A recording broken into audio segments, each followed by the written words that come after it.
Tax return එක ප්‍රමාද වී ගොනු කිරීම මගින් සිදුවිය හැකි බලපෑම් පිළිබඳ ඔබ දැනුවත්ද? ඔබේ ව්‍යාපාරයට අදාළ ටැක්ස් රිටර්න් එක නියමිත දිනට ඉදිරිපත් කරගත හැකි වුවොත්, එනම් නොවැම්බර් 30 හෝ ඊට පෙර ඉදිරිපත් කරගත හැකි වුවොත්, IRD එකට ඔබ ඔඩිට් කිරීමට ඇති කාලය මාස 30ක් දක්වා පමණකි. මේ මාස 30ට අපි කියන්නේ ටයිම් බාර් එකක් කියලා. උදාහරණයක් විදියට ඔබගේ ව්‍යාපාරයේ 2024-25 අවුරුද්දට අදාළ ටැක්ස් රිටර්න් එක 2025 නොවැම්බර් 30ට පෙර ඉදිරිපත් කළ ගතියි.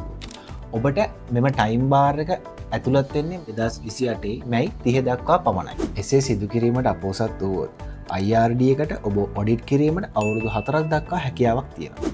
ඒ විතරක් නෙවෙයි, මේ ප්‍රමාද වී ඉදිරිපත් කිරීම මගින් ගෙවිය යුතු බදු මුදලින් 5% සහ පහුවෙන සෑම මාසකම 1% බැගින් ගෙවීමට සිදුවේ. එසේ මෙහිදී ඔබ දැනගත යුතු විශේෂිත කරුණ නම් ඔබගේ ව්‍යාපාර බදු නිදහස් සමාගමක් නම්, එමෙන්ම ඔබගේ ව්‍යාපාරයේ කිසිම ගනුදෙනුවක් සිදු නොවුණත් ඔබ මේ වාර්තාව ඉදිරිපත් කිරීම අනිවාර්යයි.